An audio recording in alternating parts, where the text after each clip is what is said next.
Bienvenidos otra vez a este podcast ¿A mí qué? Hoy vamos a escuchar las preguntas de jóvenes que dicen: yo creo en Dios, yo soy bueno, pero eso de la iglesia a mí no me va. ¿A mí qué? Un espacio abierto para afrontar las dudas más importantes de la vida. ¡Comenzamos! Vamos a poner el cronómetro, 23 minutos, comenzamos. Entonces, ¿qué le dirían a un joven que se encuentre con ustedes y les dice: yo sí creo en Dios, yo soy bueno, rezo y todo, pero eso ir a la iglesia, pues simplemente no lo hago? Yo llamaría al padre Julio Muñoz, que escribió un libro, Iglesia, no Dios, sí, o algo así. No, obviamente le invitaría a reflexionar y también a que me contara por qué. A ver, ¿por qué dices eso? ¿De dónde viene esa razón, no? A veces nada más nos quedamos con las preguntas de los jóvenes y como que decimos, tiene una razón. Y muchas veces no hay razones también de fondo, ¿no? A ver, explícame por qué. Sí, yo la comparación que siempre pongo es cuando es tu cumpleaños o cuando pues, tienes alguna celebración importante, tu graduación, etcétera, ¿qué haces? ¿Te encierras en tu cuarto y lo festejas solito? ¿No? ¿Te comes la pizza tú solo? No, ¿verdad? Porque no hacemos eso, además de que te empachas. O sea, no hacemos eso, celebramos con todos los demás. Lo mismo nuestra fe. Yo creo que es algo que tenemos que celebrar y queremos celebrar, y por eso el ir a la iglesia y buscar apoyo, todos necesitamos este apoyo también en momentos de dificultad. Es lo que yo les digo, ¿no? O sea, es más bien como pues un argumento más existencial, ¿no? ¿Cómo vives tú? Lo mismo es con la fe. La fe es parte de tu vida. Y no solo no te encierras para celebrar tu cumpleaños, sino que si te invitan a celebrar el cumpleaños de alguien más, no te vas a quedar en tu cuarto, ¿verdad? Así es. Sí, o no vas a llegar a la fiesta, disfrutar toda la comida, el baile, etcétera, pero no ir a felicitar al festejado. Entonces sería lo mismo. Oye, pero yo sí a la fiesta, eso sí voy. Pero a la iglesia es un poco aburrida. Ir a misa los domingos, pues quizás muchos de los jóvenes se sienten un poco aburridos, no la entienden. Por eso, más que nada, no voy a la iglesia. Pues que vayan con el padre Arias, que se acaba de ordenar sacerdote, para que escuchen sus homilías tan buenas. Sí, aparte yo creo que es importante el ver de dónde viene ese aburrimiento. Tal vez es, perdón, ignorancia, o no me enseñaron bien, o no comprendí bien qué estaba sucediendo ahí. Yo recuerdo que un padre, una vez estábamos hablando de fútbol y decía: es que qué aburrido. O sea, ustedes llegan y comienzan a jugar y van todos detrás de una pelota, y cuando están con la pelota la patean. O sea, yo me la llevaría a mi casa. Si ya corrí tanto por esa pelota, me la llevaría. Le comienzas a explicar las normas, el sentido de por qué es así, cuál es el objetivo, y entonces cambia, ¿no? Igual aquí. Tú llegas a la iglesia, estás en la celebración, pero si tú estás buscando una pachanga porque hay música, entonces no vas a llegar a profundizar el sentido de todo lo que está sucediendo. Las cosas tienen sentido cuando sabemos el por qué. ¿Tú vas a la universidad o a la preparatoria o a la secundaria porque te divierten las clases? ¿Porque no son aburridas? O sea, Me salió del corazón, perdón. claro que no. ¿Voy por qué? Porque quiero estudiar, porque quiero prepararme. ¿Por qué? ¿Por qué? ¿No? No todo lo que hacemos tiene que ser divertido, ese es el problema. Pensamos que tenemos que ir a la iglesia y que tiene que ser divertido. ¿Por qué? Pues no estás viniendo a ver un payaso, no estás viniendo a ver una película, o sea, no tiene que ser divertido, tiene que tener un porqué. ¿Y cuál es ese porqué? Y muchas veces lo que no entendemos es lo que está ahí de fondo. ¿Por qué tengo que ir a la iglesia? Pues porque me tengo que encontrar con Dios, que es el sentido de mi existencia. Sí, yo también he comentado un par de veces en parroquias donde voy, les digo, pues perdón con disculpa, pero el padre no es payaso, o sea, y los felicito, de entrada los felicito porque los que están en misa, pues ya vienen a misa, ¿no? Entonces les toca el regaño por los que no. Pero sí, entonces les explico, a ver, no venimos aquí para escuchar ni siquiera una homilía bonita, que ojalá todos pudiéramos dar buenas homilías que ayuden a los fieles, pero vamos a misa para agradecerle a Dios, ¿no? Y ese sentido de la justicia, darle un poquito de lo que Él nos ha dado. O sea, Él nos ha dado tanto la vida y tantas cosas que mínimo le damos 1 hora a la semana. Y aparte, salimos ganando porque escuchamos su palabra y recibimos la Eucaristía, ¿no? Pero pues esto hay que explicarlo, como dice el padre, ¿no? Hay que saber el por qué, porque si llevamos nada más el mandamiento de ir a misa, pues no, pero pues no podemos partir del mandamiento, es más bien: yo he vivido toda una semana llena de gracia de Dios que yo quiero ir a agradecerle, a devolverle al menos 1 hora, 45 minutos. y entonces los voy a disfrutar y los voy a vivir mejor.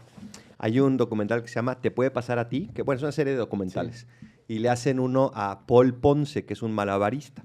Y es malabarista en Las Vegas y en Alemania y en todas partes, ¿no? Y en algún momento dado, el entrevistador Juan Manuel Cotero le dice, a ver, tú eres un hombre de espectáculo, de entretenimiento. ¿Qué harías para que la misa sea más divertida? Para que sea más entretenida. Y dice Paul, nada. Nada, porque la misa es encontrarte con Dios, no es un espectáculo al que vas, es encontrarte con Dios.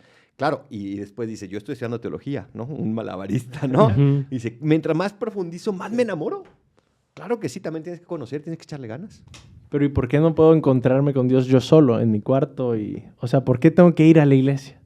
No, sí puedes encontrarlo en tu cuarto, ciertamente, y también el Evangelio Jesús nos dice, cierra la puerta y ahí ora con tu Padre que está en lo secreto. Pues yo te invito nuevamente a lo mismo, ¿no? La fe es algo que celebramos y por lo tanto vamos con los demás y lo compartimos. Y cuando yo me siento, digamos, con menos fervor, ver el fervor de los demás me ayuda, me estimula, ¿no? Son tantos medios que nos ofrece la iglesia y la parte, digamos, social de la iglesia, porque somos hombres y necesitamos lo social, que a final de cuentas es en beneficio mío, el ir, ¿no? El ver lo que los demás hacen, cómo viven su fe, cómo rezan. Y a veces yo digo, pues no estoy a ese nivel. Y lo digo yo, el padre, ¿no? A veces no estoy a ese nivel. Y el fervor de tantos fieles me estimula a esforzarme más en mi vida cristiana. Y no solo, ¿no? También hay que considerar que en la iglesia está la presencia real. O sea, es como si a ti, chavo, te digo, oye, pues es el cumpleaños de tu mamá y, bueno, pues la voy a llamar por teléfono, tengo su foto, le hago una videoconferencia y ya la felicito por ahí, oye, pero tu mamá está a 5 cuadras. O sea, lo mejor que puedes hacer es ir a abrazarla y disfrutarla. Es lo mismo, o sea, en la iglesia, Cristo, si crees en Dios, Cristo nos dijo, ahí voy a estar en la Eucaristía. Entonces, obvio que llega esa parte de presencia real que es más fuerte que quedarme solo en mi cuarto pensando en Él. ¿Por qué no cerramos todos los antros y que cada quien se conecte por Zoom con sus amigos y se tome una cervecita con sus amigos y ponga música ahí y baile cada uno solo o esté solo? Pues claro que no, ¿verdad? Quieren encontrarse, tiene que haber lugares de encuentro. La iglesia es eso, ese es el lugar de encuentro, esa asamblea. Entonces, no podemos estar simplemente solo en mi cuarto. Claro que yo me divierto solo en mi cuarto también, pero me divierto más cuando voy con mis amigos. Sí, no, y la presencia real yo creo que es aquí el acento, ¿no? Porque está el chiste de la señora que va a misa y le dice a su esposo que está viendo ahí la tele, dice, mi vida, ya vámonos a ver la misa. Dice, no, ahorita le pongo aquí en la tele al canal del Padre Adolfo, voy a ver la misa. Y ya cuando regresa la mujer, le dice el hombre, mujer, vieja, ¿me haces unas quesadillas? Y dice, no, cámbiale ya al canal del MasterChef. Sí, pues no es lo mismo. Bueno, ya me convencieron de ir a la iglesia, está bien. Pero también hay otras preguntas de los jóvenes que dicen, ¿pero por qué el Vaticano, ¿no? Que es como el centro, headquarters de la iglesia, por qué es tan millonario? Esta es la pregunta a Iker. ¿Por qué es tan millonario el Vaticano? ¿Has visto las cuentas del Vaticano? Creo que Iker no las ha visto. Yo tampoco. Ni yo. ¿O visto también qué se hace con ese dinero de ingresos que entra al Vaticano? ¿Qué hacen, Miguel? Pues ellos anualmente publican, ¿no? El Vaticano publica siempre cercano a la Cuaresma, publica en qué se invirtió o a dónde se envió todo ese dinero. Hay unos países que son como países que están a veces en emergencia, entonces va mandando dinero y cuando uno ve las cuentas, los millones que se mandan a países que no necesariamente son católicos, países de África, países que sufren alguna tragedia nacional y que manda dinero el Vaticano, justamente es para apoyar. ¿Por qué? Porque lo que hace la iglesia no es decir, bueno, pues llegan, pagan, mandan dinero, etcétera, sino que distribuyo, ¿no? Distribuyo y ayudo a que sea de verdad a los más necesitados. Entonces, piensa también, hay otros más necesitados que nosotros, por eso no nos ha llegado, pero sí lo hace y lo publica, ¿no? Yo creo que esa pregunta se refiere obviamente a ver la iglesia así grande, majestuosa. Entonces, el Vaticano es millonario, ¿no? Otra vez, vamos a los porqués. ¿Por qué tiene que haber una iglesia bonita? Pues no es lo mismo entrar a una iglesia en un cuarto así pintado de blanco que entrar a una iglesia como el Vaticano, ¿no? El otro día fui con un amigo, párroco, me invitó a celebrar misa, y entré a la iglesia y dije, wow, qué bonito retablo, un retablo precioso, dorado, con muchísimas figuras, y digo, ¿me invita a rezar? Resulta que ese retablo hace 40 o 50 años lo habían tapado con una tabla roca. Y ahí se quedó y se habían olvidado de que ahí estaba el retablo. Ahí se quedó, entonces todos los fieles iban, nada más había un crucifijo y punto y basta, ¿no? No es lo mismo ver una tabla roca con un crucifijo que un retablo así. Hace 15 años lo descubrieron otra vez y el pueblo donde está dijo, mi iglesia, voy a ir más, qué bonito, aquí puedo rezar, aquí me inspira. Entonces, la iglesia no pone eso por comodidades, no por lujos, sino para nosotros. Tú mismo has entrado a una iglesia bonita, no es lo mismo que entrar a una iglesia mal hecha. Te invita a rezar y a ponerte en la presencia de Dios y a fin de cuentas le estamos dando lo mejor que podamos a Dios nuestro Señor. Sí, nos ayuda nuestro fervor muchísimo, ¿no? Así es. Yo recuerdo cuando estaba estudiando humanidades, pues, el padre nos ponía todas las grandes catedrales, las más famosas, San Pedro, ¿no? Y dice, pero fíjense cómo, pues esas catedrales son muchas de 1500, 1600, 1700. Y dice, y hoy en día ya no se construyen iglesias así. Y dice, ¿a qué se dedican las mayores construcciones? Dice, a nuestros nuevos ídolos, a nuestros nuevos dioses, por así decir, el fútbol, los estadios más grandes que las catedrales, ¿no? Y no te voy a pedir que los derrumbes, ¿no? Ni que los vendas, porque me gusta el fútbol, ¿no? Pero los centros comerciales, ¿no? Más grandes que las iglesias. Entonces, la gente que donó para estas iglesias lo hicieron con muchísimo fervor porque en ese momento, para ellos, Dios era lo más importante y eso se refleja en las construcciones, ¿no? Por eso están esas grandes catedrales que nos invitan a rezar y aumentan nuestro fervor. Y en los estadios normalmente no pueden entrar los pobres porque no pueden pagar. En las iglesias pueden entrar hasta el más pobre de los pobres y se puede sentar al lado del más rico de los ricos. Así es. Bueno, aquí tenemos otra pregunta de Andrés, que dice, ¿por qué la iglesia exige apoyarla? No sé si se refiere económicamente o en general, pero ¿por qué la iglesia exige apoyarla? Hay un padre que en Colombia una vez una señora le dijo, padre, es que esto es un fraude esto de la iglesia, de que hay que pagar un diezmo. Y el padre le dijo, señora, efectivamente es un fraude porque nadie lo paga, ¿no? Entonces, es ese sentido de decir, a ver, la iglesia simplemente, como poniéndolo así muy, muy, muy humano, tiene que pagar luz, tiene que pagar, a su gente, a la gente que limpia, que están ahí, son gente que no siempre van voluntarios.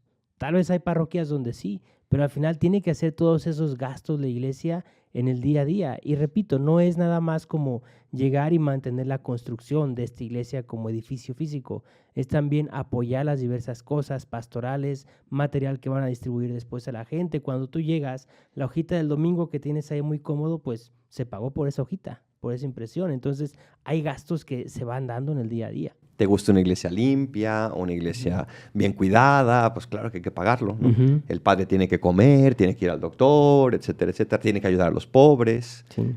Y aún así digo, pues nadie está obligado. O sea, la experiencia, como dice el padre, pues es un fraude, ¿no? Nadie lo está dando y pues no se te obliga a que des ni un peso ni un centavo para que puedas entrar y comulgar, para que puedas confesarte. No se te cobra nada. Incluso a veces que se piden las cuotas del bautismo y esto. Yo conozco de parroquias en las que el padre, si ve que la gente no tiene, obviamente no les cobra, ¿no? Y el mismo padre pues busca cómo pagar ese sacramento, ¿no? Pero no pagas el sacramento. Ciertamente, ¿no? Sí, no. Las flores, la luz, el agua, la etcétera. ceremonia. Sí. La ceremonia. Y pues ver eso, ¿no? La iglesia, aunque, digamos, pueda haber razones en el Antiguo Testamento de pagar el diezmo y esto, y de ahí viene la tradición, pero pues en estos tiempos pues a nadie se le está obligando realmente como tal.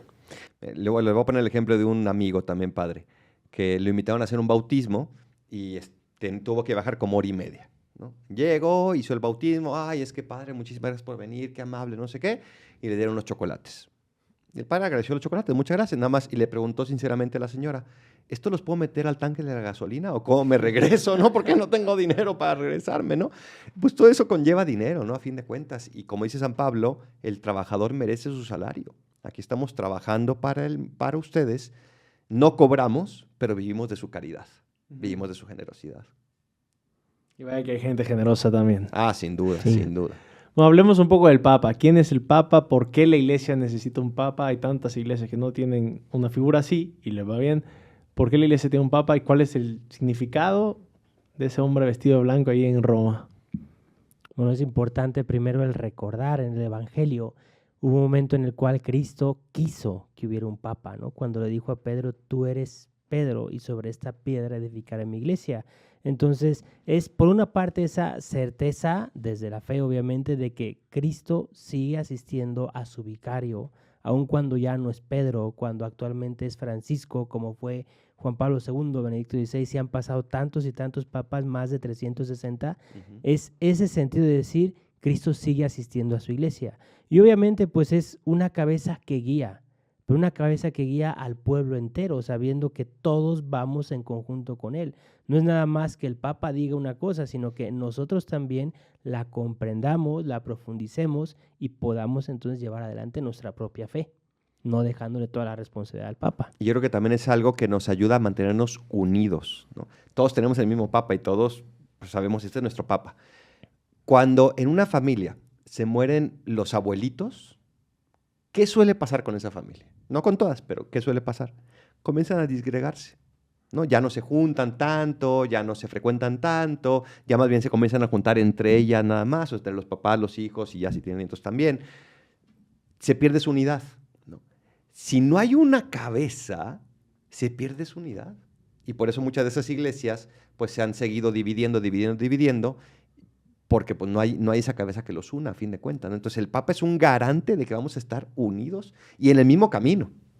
Yo pienso ahorita, no se me corrigen si estoy pensando heréticamente, ¿no? O sea, preguntaba el padre Arias sobre el Papa, ¿no? ¿Podría haber Cristo querido una iglesia sin Papa, sin una cabeza visible? ¿Podría? Yo creo que sí podría, ¿no? Sí, claro. Y entonces lo digo para volver al punto de que pues muchas de las cosas de la iglesia o de cómo fueron en la vida de Cristo al final, pues es porque Jesús lo quiso así, ¿no? Si quiso morir en la cruz o quiso morir de otro modo, si quiso dejar un papa o no, si hubiera querido dejar el consejo de los apóstoles, si tuviéramos hoy 12, digamos, papas. Pero pues Dios lo quiso en este momento, en Mateo 16, 18, cuando instituyó el papado, lo quiso así y quedó ahí plasmado en el Evangelio, ¿no? Y a nosotros nos toca decir, bueno, pues si le estoy dando mi voto de confianza y de fe a Dios, pues lo voy a aceptar con todo lo que viene, con Papa incluido, literalmente, ¿no? Y es eso, yo creo que Dios sí quiso así al Papa y por eso pues nosotros mantenemos eso que es más que una tradición. Muchos se alejan de la iglesia por el mal ejemplo. No solo digo de los cristianos en general, pero sobre todo cuando un sacerdote o un papa, que me imagino en la historia ha habido malos papas, dan ese mal ejemplo y dicen, si ellos son los que deberían de estar más cerca de Dios y hacen esto, la iglesia está completamente corrupta. ¿Qué opinan de ese tema? La iglesia es santa y pecadora. Santa por su fundador, pecadora por los que estamos aquí. Y precisamente por eso venimos a la iglesia, porque somos pecadores y necesitamos esa ayuda. Ahora, tomamos un compromiso, ¿no? Y Dios nos libre de escandalizar, como dijo Jesucristo. Si escandalizas uno de estos pequeños, más te vale atarte una piedra de molino. Ustedes no sé si han visto las piedras de molino, son como ruedas de tractor de piedra, ¿no? Y más te vale atártela y tirarte al mar, ¿no? Porque eso no está bien. O sea, hay que condenar todo pecado, sobre todo de las personas que estamos instituidas en ministerio y al servicio. Eso está muy mal, pero la santidad de la iglesia no depende de mi santidad, depende de la santidad de Jesús. Y ahí está la diferencia. Por eso yo puedo seguir recibiendo de un hombre que es tan pecador como yo o más, puedo seguir recibiendo la santidad que me da Jesús, porque no soy yo quien te la da, sino es Cristo quien te la está dando. Sí, exactamente. Y luego también es el pensar que efectivamente existen malos ejemplos, pero es ahí donde yo vuelvo, ¿no? O sea, a esa parte donde digo, bueno, estoy buscando a Dios, lo voy encontrando, pero si Dios al mismo tiempo me dice, oye, instituí mi iglesia, pues también va a ser a través de la iglesia donde Él mismo me seguirá encontrando o quiere que yo lo siga encontrando ahí. Pero no es posible que los pecados de tantos miembros de la iglesia ya la hayan separado a la iglesia que Dios pensaba. Pues más bien es pensar justo a partir de esos pecados, de esas faltas en el amor tan grande de Dios que a pesar de todo sigue en pie. Es una demostración de que la iglesia es obra de Dios, no es obra humana. Si fuera obra humana, desde luego que estaría destruida desde hace muchísimos siglos. Donde no hay pecado, no hay redención. Donde no hay ataduras, pues no hace falta un libertador. Entonces, precisamente hay un redentor porque todos somos pecadores. Si tú te sientes sin pecado, pues no necesitas a Jesús. El resto de los que estamos en la iglesia necesitamos a Jesús para que nos libre, porque somos súper pecadores todos. Necesitamos, o sea, primero reconocer que hay una noticia no tan buena, es que somos pecadores, para poder recibir la buena nueva, Claro. que Jesús vino a salvarnos, ¿no? Necesitamos partir del principio de que somos pecadores. Dice la Biblia que el justo peca 7 veces al día, y 7 veces en la Biblia es muchísimo. Entonces imagínate los que no somos justos, ¿verdad? ¿Cómo nos va? Bueno, me podrían explicar también, cambiando de tema, qué es un dogma y cómo entender un dogma ahora. Bien, un dogma pues es fundamentalmente una verdad que se descubre a través de la Biblia, que está ahí como un mensaje directo de Dios y que no necesariamente todo llega desde el inicio, se van descubriendo o se va viendo cómo Dios ya tenía eso pensado, ¿no? Ya lo había pensado así, pero nosotros tardamos en descubrirlo. Entonces, el dogma al final viene proclamado después de todos los estudios que se hicieron y dicen, nosotros damos a entender que esto es un dogma, o sea, es una verdad revelada. No es algo que pensamos en consenso, que estuvimos de acuerdo, es verdad revelada y que la iglesia lo que hace es proclamarlo, o sea, lo reconoce en ese momento. Y uno piensa que el Papa se levanta por la mañana y dice, pues voy a hacer un dogma, ¿no? El día de hoy. Ay, mañana otro, y pasado mañana otro, ¿no? No, pues hay muy poquitos dogmas en la iglesia. De fin de cuentas, dogma pues es una ley, ¿no? Un deber que tenemos que creer. Pero son muy pocos. De la Virgen, por ejemplo, creo que son 8, por ejemplo. O sea, no más. Entonces, así, y de los otros, pues muchísimos menos, ¿no? Sí, que están, o sea, que están contenidos como tal en la Escritura y que poco a poco la Iglesia dice, por ejemplo, lo de la Asunción, ¿no? Que si la Virgen está ahí, pues porque en el Apocalipsis leemos que una mujer coronada de estrellas. Entonces se llega poco a poco a través de la tradición de siglos. O sea, no es de una mañana que el Papa dice, hoy pues no hay nada que hacer, vamos a hacer dogma, ¿no? Entonces, siglos de tradición y que viene en la Escritura también se decreta el dogma. Ahora, también creo que es importante diferenciar que no todo lo que la Iglesia enseña es dogma, por ejemplo, y espero no escandalizar a nadie, ¿no? Creer en la Virgen de Guadalupe como tal, pues no es dogma. Hay gente que me dice, no, yo no creo que la Virgen de Guadalupe desapareció en México. Le digo, pues está bien, no es fundamental para la fe. O que el manto de Turín, ¿no? Donde creemos que la sábana santa, que Jesús se quedó, digamos, marcado, su foto, su imagen en la sábana que lo envolvió en el sepulcro y que está allá en Turín, pues si no lo crees no pasa nada, no es dogma de fe, eso no ha sido declarado dogma de fe. Esas son cosas extras que te podrían ayudar, ¿no? Pero no es dogma. Entonces, no creer que todo lo que la iglesia enseña es dogma. Hay que saber diferenciar esto para pues, no entrar en crisis de que la iglesia se saca todo de la manga cuando no es así, ¿no? Sí, por ejemplo, una entrevista que el Papa da no es un dogma. Puede estar de acuerdo yo o no de acuerdo, mientras que no sea una enseñanza oficial, ¿no? Que no me diga, esto se debe de creer. Eso es un dogma. Esto, para ser católico tienes que creer esto. Pero lo que dice el Papa en una entrevista, pues no necesariamente debe ser eso, ¿no? ¿Podrían dar algunos ejemplos de dogmas? Lo dijo la Asunción de la Virgen, la Inmaculada Concepción. Pues de que Cristo se haya hecho que sea hombre y Dios a la vez, es un dogma. María, Madre de Dios, también es un dogma. La Santísima Trinidad, un dogma. Normalmente ¿Los qué? Ya. Ya, se acabó Iba a esto. ser un dogma nuevo. Llegó el dogma aquí. Bueno, yo solo como conclusión que saco es ver que la iglesia no son las instituciones, no son las iglesias físicas, por así decirlo, sino que es cada uno del creyente, ¿no? Formamos todos parte de la iglesia y cuando te critican la iglesia, te critican a ti. Cuando la iglesia hace algo bueno, tú también haces algo bueno y cuando tú haces algo bueno, la iglesia también hace algo bueno. O sea, no ver la iglesia como el Papa y los curas, sino que yo soy parte de la iglesia, yo soy la iglesia. Pero bueno, pasamos a los tweets. La iglesia eres tú. La iglesia es madre y maestra. Me la ganó. Qué buen tweet. Nosotros no. Pues que la iglesia justo como madre nos acompaña. Cristo Rey nuestro. Venga a tu reino. Si te ha gustado este podcast, síguenos en amique.podcast y nos vemos en el próximo episodio.